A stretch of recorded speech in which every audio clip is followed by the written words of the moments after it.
Us now with your weekend weather forecast. Hey, Zach. Well, thank you. It was a nice day out there, but what continues to be noticeably cooler than the past few weeks. We'll get into just why that is in a few moments. First, we'll start out with tonight's forecast. It's almost a carbon copy of last week. We're going to see a temperature of 30 degrees, mostly clear and cool. There's another freeze warning in effect, so if you have those plants outside, you might want to bring them indoors once again. Tomorrow, we're going to see temperatures only reaching 58 degrees, but we'll have brilliant sunshine and winds out of the south at 5 miles per hour. Now, we're going to see a cold invasion, and that's why it's been so cold lately, is because we have a high pressure in control over Michigan and a trough, and all this cold air is filtering in out of Canada. So temperatures won't be warming up too much in your 5-day forecast. Only 65 degrees is your warmest day on Sunday, heading colder as we head towards the start of next week, and some showers possible. Back toward the desk. Looking good, Mr. Briscoe. Thank you so much. Raider Fest will kick off Monday, April 23rd with a lip sync competition. Now, this lip sync will be in the Cub NPR at 9:30. First place will win $300, second place wins $200, and third place wins $100. Now, each day during Raider Fest week, we'll have new competitions, events, and prizes.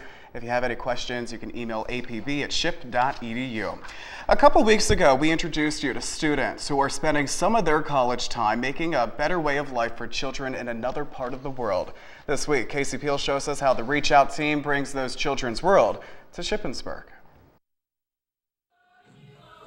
The Reach Out team continues to raise awareness for its project in the Dominican Republic, and at the same time bring a flavor of the country here. The Tremendos dancers are from Philadelphia, but they have the Caribbean dance routine down pat. A lot of people don't know this, but the island of Hispaniola has been dominated and controlled by many numerous countries, and we learned a lot about that when we went to the Ozama Fortress. On Dominican Cultural Night, attendees can interact with the different booths and activities to learn more about the Dominican way of life. But the event never strays far from the Reach Out's mission, the school. It's a house that they converted into a school, and so the living room essentially has been divided into 3 classrooms, and there's a chalkboard that separates the two. And the building is less important than what Reach Out does when its team's there. What I was looking for was, do you know your letters? Do you know your sounds? Can you write a word that I tell you? Can you write a sentence that I tell you? And from there I was able to kind of figure out what level they were reading on and what they needed to read at a higher level and understand what they were reading. There will be a lot of Dominican culture to learn and prepare for in the coming months, before the Reach Out team returns to the Dominican. Maybe then they'll have their native dancing down pat. Casey Peel, SUTV News. Story. And Reach Out heads back to the Dominican in January. Well, the College Democrats organization wants new members who want to voice their opinions and take action. The College Democrats was recently named 2011-2012 Chapter of the Year by the Pennsylvania College Democrats. The organization holds rallies, campaigns, and does advocacy projects. The group meets every Monday at 7:30 in the Cub, room 232. For more information, email collegedems@ship.edu. And Leah Yulan is here with our entertainment update and her highlights from the Greencastle Red Carpet event. Hey, Leah. Thanks, guys. What's up, Ship? Welcome to a new week of entertainment. Let's see what's happening around campus. Well, where are all my talented people? Sunday, they'll be showing off their talent in Memorial Auditorium at the Ship Talent Show. Enjoy singing, dancing, dance crews, hip-hop artists, and even some stand-up comedy. The cost is $2, and all the proceeds benefit King's Kettle. Wednesday night is the next showing of the APB Spring Series. Catch Half Nelson in the Orndorff Theater. It's an indie film about an inner-city junior high teacher who forms a relationship with a student after she discovers his secret. That sounds interesting. Show starts at 6:30, so have your popcorn ready. For more show times and titles, make sure to visit clubs.ship.edu/APB. The new age contemporary swing band Big Bad Voodoo Daddy will be swinging and swaying the Ship campus next Friday. Adorned in 40s style suits and classic fedoras, this 7-piece band will entertain us with jazz, swing, and big band tunes. Tickets start at $25 and are on sale in the Lohr Center. To buy tickets online, head over to lohrcenter.com. Now have I got some fashion buzz for you. Hollywood in Hagerstown? You'll have to see it to believe it, and you know I've captured it all. It was certainly a Hollywood scene Saturday night as more than 1,000 people lined up in support of the Greencastle movie premiere and its creator, Karan Dunbar. Dressed to kill all smiles and completely over, the cast and crew of Greencastle showed up and walked the red carpet as if they were born to do it. And by the looks of it, they were. Can you say fierce, honey? But it was all cheers as the man of the hour arrived and took his star-studded Walk of Fame. For most, a red carpet event at the Maryland Theater was something entirely new. So, have you been to many film premieres in the Maryland Theater before, or is this your very first time? This is our maiden voyage, yeah. This is my first Hagerstown red carpet event, yes. Yes, it is the first time I was doing a movie. Is this your first movie premiere? Yeah. But this being a Hagerstown first didn't stop the paparazzi from capturing the moment, or the townfolk from showing up dressed to impress. From sequin dresses, hot hats making bold statements, shoes galore, and yes, hair is an accessory too. Hagerstown showed Hollywood exactly how it's done on the East Coast. Everyone who showed up, showed out, making it hard to decide who should receive the Red Carpet Ready Award. But after careful consideration and long contemplation, the award goes to the smallest and cutest cast member, Aurelius Dunbar.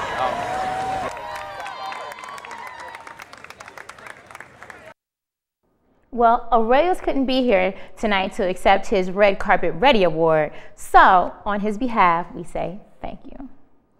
Now, gossip isn't really my thing, so as you all know, but this stuff is just too juicy to keep to myself. Tila Tequila, who attempted suicide last month, is officially out of rehab. Her people say she's looking good and doing well. I guess she got her name, honestly. Speaking of rehab, Mike the Situation Sorrentino was spotted in an airport chucking the deuces to Cert Lodge Rehab Center in Utah today. He checked in weeks ago to get treatment for a problem he had with prescription drugs and alcohol. The pressure of the limelight is not for everyone. Tori Spelling, former Beverly Hills 90210 star, is pregnant with her 4th child. She told reporter Brooke Showell of iVillage.com this pregnancy was not planned. Her 3rd child was only a month old when she got pregnant this time. What happened to that 6-week window? Well, it's a new month, and you know what that means. We've got something new to celebrate.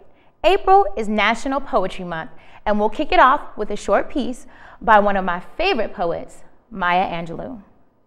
Alone, lying, thinking last night, how to find my soul a home, where water is not thirsty and bread loaf is not stone. I came up with one thing, and I don't believe I'm wrong, that nobody, but nobody, can make it out here alone. Now that's what I call entertainment. Back to you, Colin Lucy. Thanks, Leah. Well, we realize everyone gets stressed, so how you deal with your stress is important. Scott Clay has more on a student who uses music as his outlet. Being a full-time student, managing friends, and trying to find an internship can be stressful. Patrick Ryan has found that making music on his computer is the perfect way to relax. I use a program online, and it's pretty much like GarageBand. It's called Club Create. Although he does not play a traditional instrument, he is still making music on his own.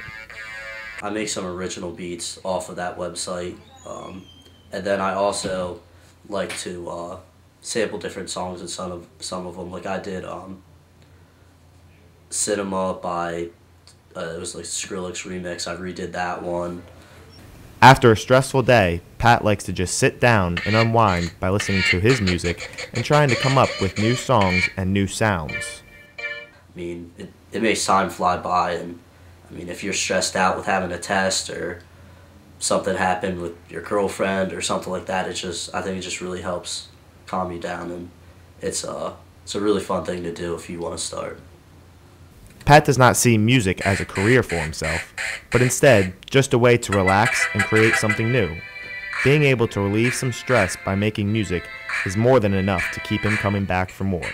He is not expecting to become famous from his songs, which is okay by his standards.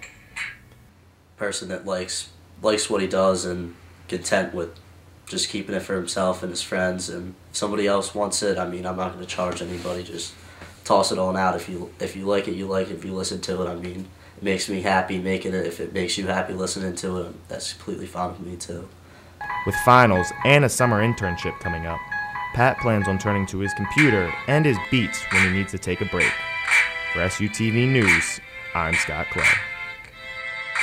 Well, it's good to see a student channeling his stress effectively. Sure is. WSYC-FM, the campus radio station, is preparing to pull an all-nighter. Up All Night with WSYC is a 24-hour live broadcast that will start at 2 p.m. on Thursday, April 12th and end at 2 p.m. the next day. The station will give out cool prizes to Shippensburg students who are the 7th caller and can answer music trivia every 88 minutes. Prizes include tickets to Bonnaroo, Dave Matthews Band, the Red Hot Chili Peppers, and an iPad 3. Public Relations Director Matt Kanzler came up with the idea for his senior capstone project, and the station hopes that the event will help them reach out to new listeners. The main goal of this is to increase listenership, not only within the students, but also within the university and the area. I mean, this is the biggest event that any radio station I can even think of has done. Not even, top 40 stations or modern rock stations do what we're doing. And for more information on Up All Night, contact Matt Kanzler at mk8333@ship.edu.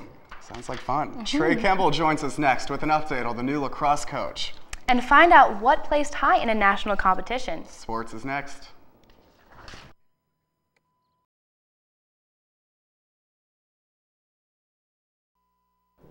Welcome back to SUTV News. Trey Campbell here with the Sports Report. Trey, what do you have for us this week? Well, we have a lot of exciting things to get to, starting off with some softball highlights, so let's get right to it, guys. Alrighty. The softball team is looking to gain momentum for the second half of its season. The team was in action on Tuesday at Robb Field. After taking Game 1 of a doubleheader, the Lady Raiders looked to make it a clean sweep of Westchester. In the bottom of the 7th, Shippensburg had a runner in scoring position, and Taylor Wiseman picked up the game-winning hit. As Taylor Thompson crosses the plate, the softball team makes it 3 straight wins, winning both games by a score of 2-1. The team is back in action on Friday as they host Millersville in a doubleheader beginning at 2:30 p.m. It is the 3rd annual Strikeout Breast Cancer event. All proceeds go to the American Cancer Society, and fans are encouraged to wear pink. Softball wasn't the only sport in action Tuesday afternoon. Right next door, the lacrosse team had a game as well. Sean Gallagher has a recap of the action from Robb Sports Complex. The Shippensburg lacrosse team looked to get back to 500 in conference play as they hosted Kutztown on Tuesday. Starting in the second half, Ship up 6-1. Bennick Woodlake finds teammate Lauren Hawk right in front. Ship takes a 6-goal lead, but the Golden Bears would stage a comeback as Leanne Picka narrows the deficit to 2 with a goal, 8-6 Shippensburg. The Red Raiders would respond with Garrett Grenfell scoring the next 2 goals, giving Ship some breathing room. The Red Raiders never looked back as they took home their second conference win, outlasting Kutztown 15-7. The team is now 6-3 on the season. The Lady Raiders return home on the 14th to play East Stroudsburg. Being a new head coach at any school carries a lot of responsibility and expectations.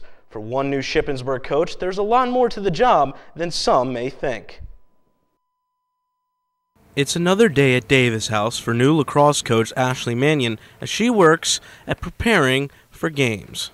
Once we have our game plan, I'm figuring out practice plan, making sure we're getting everything done in practice that we need to get us ready for that game.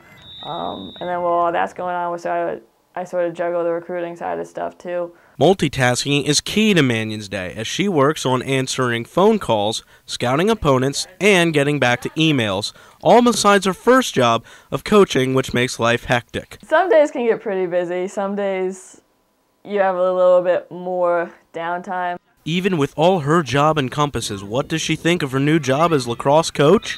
It's a lot of fun here. I love it. I think the team's great. I think the administration has been great. She may have busy days, but when her teams are beating opponents 21-5 and 17-0, the days seem a little more pleasant for Ashley Mannion. Mannion has certainly hit the ground running and has done an excellent job so far. It's not your typical college sport, but that didn't stop Shippensburg students from placing well in a national competition. This may look like a typical afternoon on the quad, but these guys are really national competitors. They're on SHIP's Ultimate Frisbee team. The Scapegoats competed last weekend in the Chicago Invite. As the 18th seed, they took on teams like Michigan State, Notre Dame, and Iowa, and defeated teams like Penn State and Marquette. The Scapegoats ended the tournament with a 6-1 record, going home in 5th place out of 64 teams. Plus, don't forget the football spring game coming your way on the 14th. SUTV will be there to broadcast the game, so can't miss that. Going to be a good time. Yes. Thank you, Trey. Well, that's it for SUTV News. I'm Lucy Davis. And I'm Kyle Rogers. Check us out online at facebook.com/SUTV News. Thanks for joining us. We'll see you next time. Enjoy your weekend.